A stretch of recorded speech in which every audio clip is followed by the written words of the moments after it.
All right, welcome in everyone. My name is Francisco, and welcome back to another Bible reading session. Today we're going to be reading chapter 4. And before I start, Happy New Year's and God bless you guys. 2025 has been a crazy year, but let's pray and await 2026. So, yeah, let's get started. Jesus left the temple and was walking away. When his disciples came up to him to call his attention to its buildings, "Do you see all these things?" he asked. "Truly I tell you, not one stone will be left or another. Everyone will be thrown down." As Jesus was sitting on the Mount of Olives, the disciples came to him privately. "Tell us," they said, "when will this happen, and what will be the sign of your coming and of the end of the age?" Jesus answered, "Watch out that no one deceives you, for many will come in my name, claiming I am the Messiah, and will deceive many. You will hear of wars and rumors of war, but see to it that you are not alarmed. Such things must happen, but the end is still to come. Nation will arise against nation, and kingdom against kingdom. There will be famines and earthquakes in various places. Sorry. All these are the beginning of the birth pains.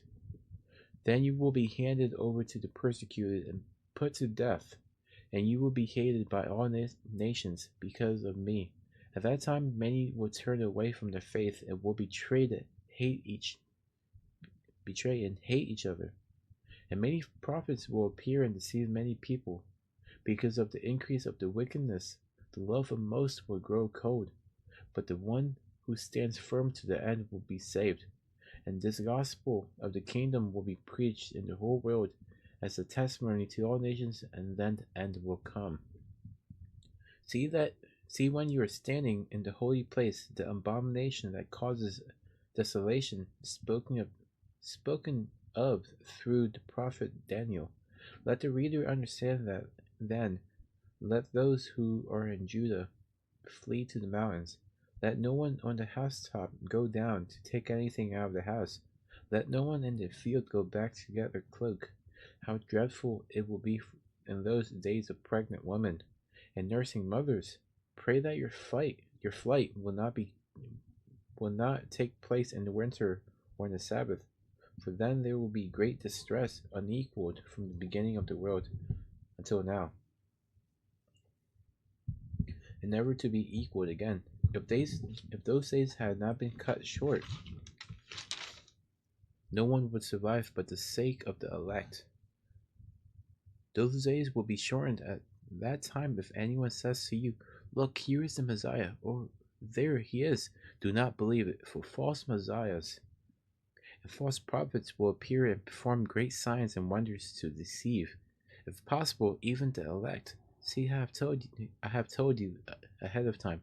So if anyone tells you, 'There he is,' or 'There he is out in the wilderness,' do not go out, or 'Here he is in the inner rooms,' do not believe it. For as lightning that comes from the east is visible even in the west, so will be the coming of the Son of Man.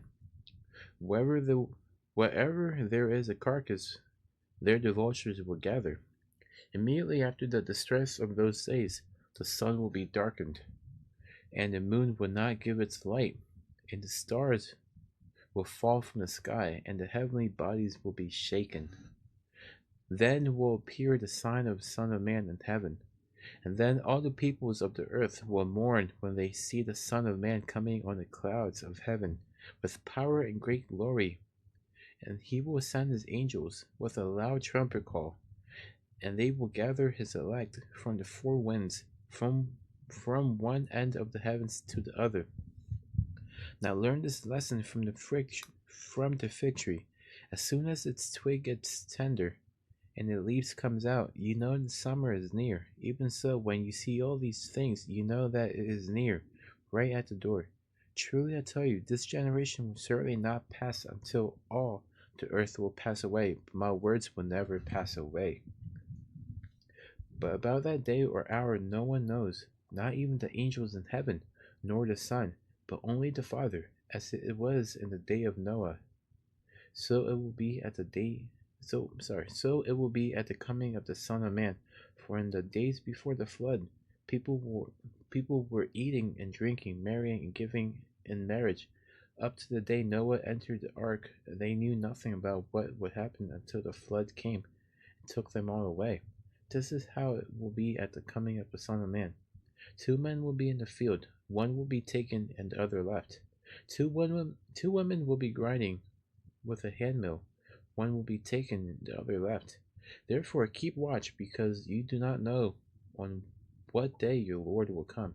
But understand this: if the owner of the house had known at what time of night the thief was coming, he would have kept watch, and would not have let his house be broken into.